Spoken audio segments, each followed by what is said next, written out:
আসসালামু আলাইকুম প্রিয় দর্শক। অন্য মঞ্চের আলাপচারিতায় আপনাদের সকলকে আমন্ত্রণ জানাচ্ছি। দর্শক, প্রফেসর ইউনূস সরকারের আমলে গণমাধ্যম কেমন স্বাধীনতা ভোগ করেছে তার তথ্য ফাঁস করে দিয়েছেন এবার বাংলাদেশ প্রতিদিন। বাংলাদেশের সবথেকে বেশি সার্কুলেশন যে পত্রিকা প্রথম আলোকেও ছাড়িয়ে গেছে সার্কুলেশনের দিক থেকে, সেই পত্রিকার নির্বাহী সম্পাদক। বাংলাদেশ প্রতিদিনেই তিনি একটি লেখা লিখেছেন, সেখানে প্রফেসর ইউনূসের 18 মাসে সংবাদপত্রের ওপরে এই প্রফেসর ইউনূসের সরকার কি পরিমাণ টর্চার করেছে তার একেবারে জ্বলন্ত সব কিছু ঘটনা তুলে ধরেছেন। আমার মনে হয় যে এই একটি রিপোর্টই যথেষ্ট প্রফেসর ইউনূসের বাক স্বাধীনতার নামে যে স্বৈর শাসন সৃষ্টি করেছিলেন সেই স্বৈর শাসনের উদাহরণ, এবং মেটিকুলাস ডিজাইনে তার গণমাধ্যমের স্বাধীনতার যে বয়ান, সেই বয়ানের পেছনের ভয়ঙ্কর সব তথ্য বেরিয়ে এসেছে। এই তথ্য বের হয়ে আসার পরে আপনার নিজেরই মাথা ঘুরে যাবে যে প্রফেসর ইউনূস এবং তার যে প্রেস উইংয়ের গং, এই গংরা প্রতিনিয়ত সংবাদ মাধ্যমের স্বাধীনতা, কথা বলার স্বাধীনতা, বাক স্বাধীনতা, এই ধরনের ফতোয়া যে দিয়ে গেছে সেগুলো যে মিথ্যা সেটা প্রমাণ করে দিলেন বাংলাদেশ প্রতিবেদনের নির্বাহী সম্পাদক মঞ্জুরুল ইসলাম। বাংলাদেশ প্রতিবেদনে যে প্রতিবেদন লিখেছেন, যে লেখা লিখেছেন, এর পরে আমার মনে হয় যে কেউ যদি মনে করে প্রফেসর ইউনূসের সরকারকে কাঠগড়ায় দাঁড় করাবে, তাহলে সেটাও হয়তো কোনো একদিন সম্ভব হতে পারে। চলুন একটু মেটিকুলাস ডিজাইনে প্রফেসর ইউনূসের বাক স্বাধীনতার জ্বলন্ত প্রমাণটা একটু দেখে আসি। থাকবেন পলিটিক্স টিভির নিয়মিত আয়োজনে।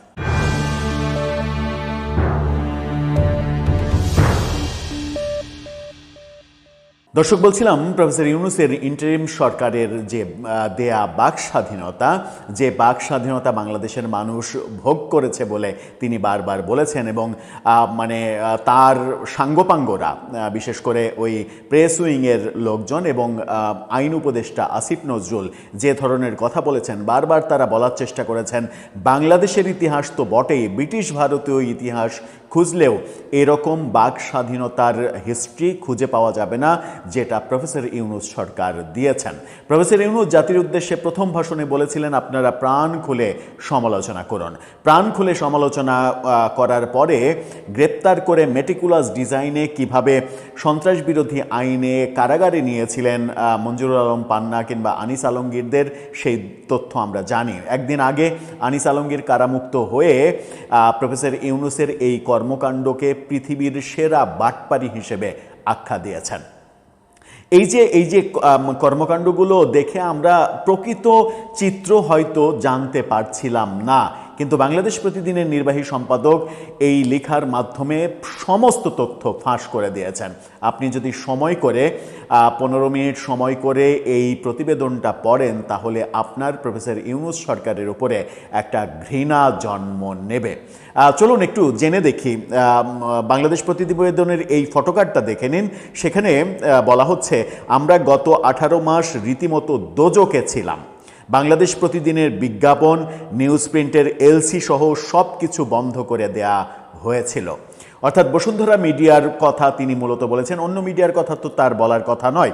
বাংলাদেশ প্রতিদিন সহ Kaler Kantho, Daily Sun, Bangla news 24, Bashundhara মিডিয়ার যে গণমাধ্যমগুলো রয়েছে তাদের ওপরে যে দোজক নামিয়ে এনেছিলেন প্রফেসর ইউনূস, সেই তথ্যগুলো তিনি ফাঁস করে দিয়েছেন। এবং সেই তথ্যগুলো ফাঁস করতে গিয়ে কালের কণ্ঠের কিংবা ডেইলি সানের কিংবা বাংলাদেশ প্রতিদিনের তো নিউজ প্রিন্ট প্রয়োজন হয় পত্রিকা ছাপানোর জন্য।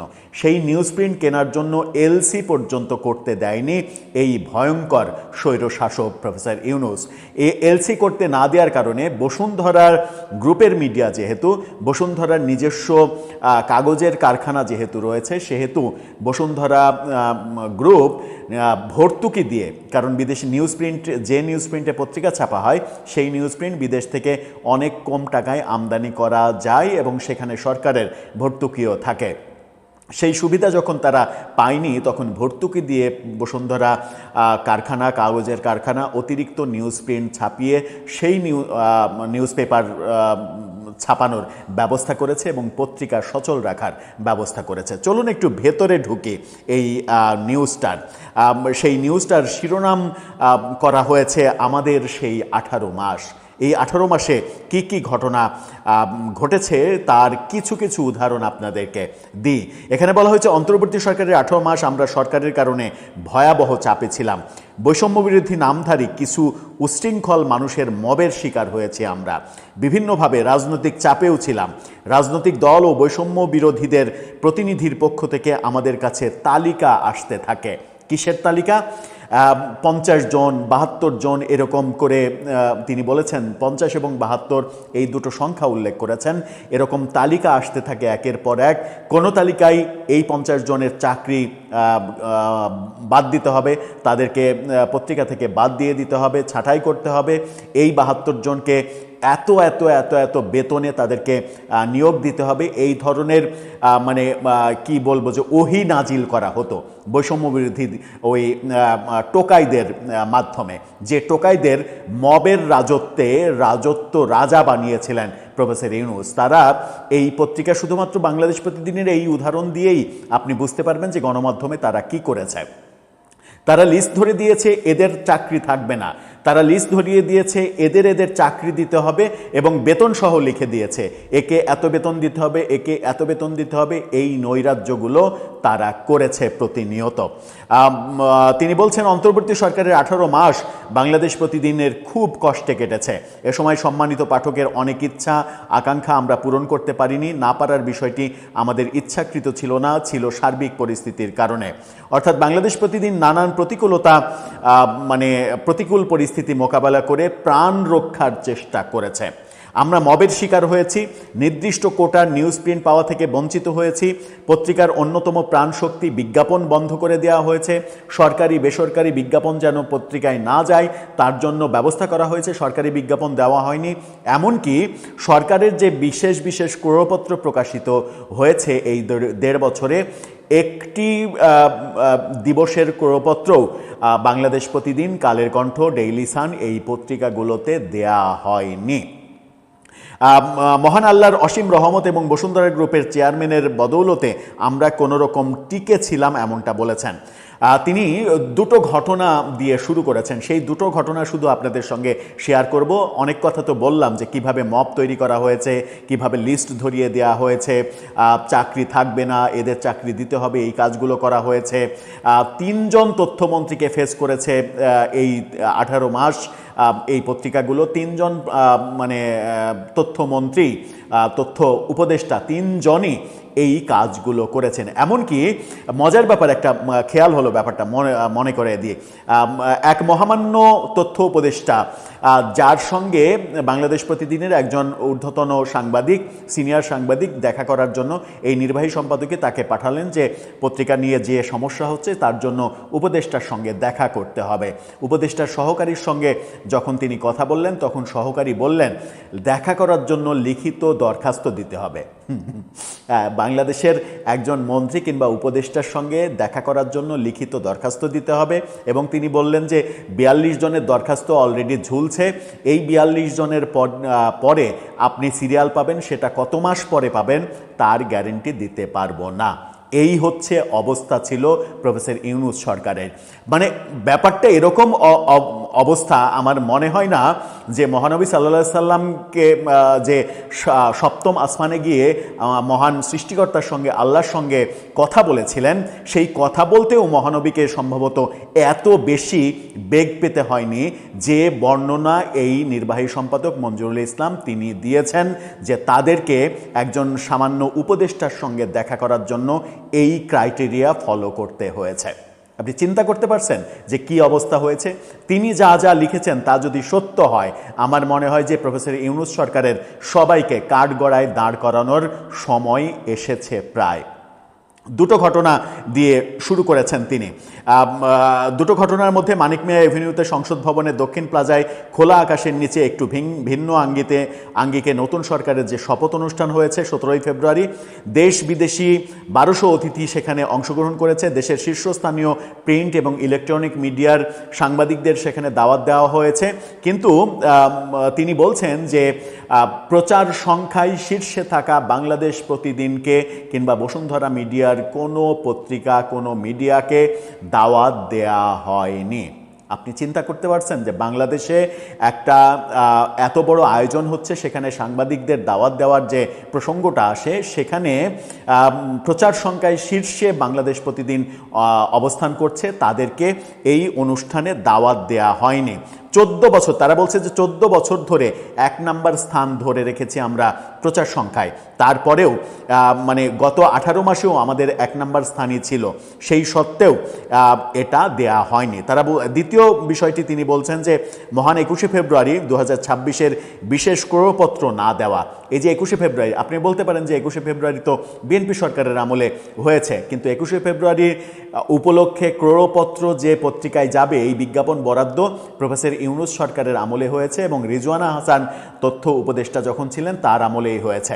এই কাজটা মানে এই শুধুমাত্র 21শে ফেব্রুয়ারি না, প্রফেসর ইউনূস সরকারের আমলে যত ক্রয়পত্র ছাপানো হয়েছে, জুলাই যুদ্ধ, জুলাই এটা ওটা নিয়ে বহু ক্রয়পত্র ছাপানো হয়েছে, একটি ক্রয়পত্রও তাদেরকে দেয়া হয়নি। এমনকি তিনি একটা জায়গায় বলছেন যে একটি ক্রয়পত্র বাংলাদেশের 170টা পত্রিকাকে দেয়া হলেও সেখানে বাংলাদেশ প্রতিদিন কোনো জায়গা পাননি এবং তার জন্য বর্তমান যিনি এই তথ্য সচিব রয়েছেন, এখনও যিনি বহাল তবিয়তে রয়েছেন, তার দিকেও আঙুল তুলছে বাংলাদেশ প্রতিদিন। বলছেন যে এই অযোগ্য তথ্য উপদেষ্টা এই কাজটা করেছেন কারণ তিনি এর আগে মন্ত্রণালয়ে উপসচিব হিসেবে কাজ করার শুধুমাত্র অভিজ্ঞতা তার রয়েছে। সচিব, যুগ্ম সচিব কিংবা অ্যাডিশনাল সেক্রেটারি, এই দুইটা গুরুত্বপূর্ণ জায়গায় তার কাজ করার কোনো অভিজ্ঞতাই ছিল না, তাকে সরাসরি সচিব হিসেবে নিয়োগ দেওয়া হয়েছে। এই কারণে উপদেষ্টাদের তেলবাজি করা ছাড়া আর কিছুই তিনি করতে পারেননি।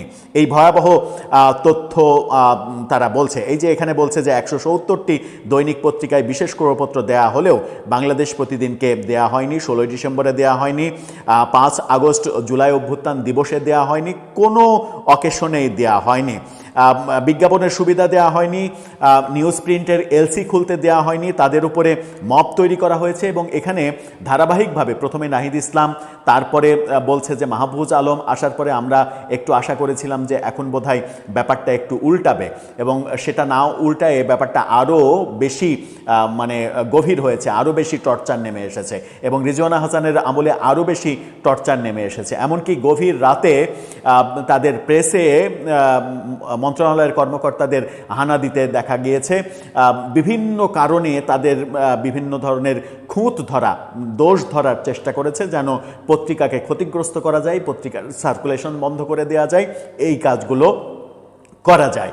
এবং এই মঞ্জুরুল ইসলাম তিনি অভিযোগ করছেন যে এই কাজটা পেছন থেকে যিনি করেছেন তিনি একটি পত্রিকার এবং জুলাই যোদ্ধাদের ওই মানে বৈষম্যবিরোধী আন্দোলনের নেতা সাজা একটা পত্রিকার সম্পাদক এই ব্যাপারে কলকাঠি নাড়িয়েছেন, এরকম ভয়াবহ অভিযোগ তিনি করছেন। সেই পত্রিকা কোন পত্রিকা, সেই পত্রিকার সম্পাদকের নাম কি, সেই পত্রিকার সম্পাদক বিপ্লবী সরকার গঠন করে দেশের সরকার প্রধান হওয়ার যে মেটিকুলাস ডিজাইন আর একটা করেছিলেন, যেটা হাদির জানাজার দিনে ছড়িয়ে গিয়েছিল যে বিপ্লবী সরকার আসছে, ওই পত্রিকার সম্পাদকের নেতৃত্বে, এগুলো খুব সহজেই আমরা বুঝতে পারি যে কি হয়েছে। এবং এই যে ঘটনাগুলো ঘটেছে, মানে এই সরকারের টর্চার তো রয়েছে, আবার মব কালচার, মবের কথা বলেছে যে প্রতিনিয়ত মব করা হয়েছে, কিন্তু আমরা কোনো কিছুর সঙ্গে কম্প্রোমাইজ করিনি, এই কথাও তিনি বলছেন।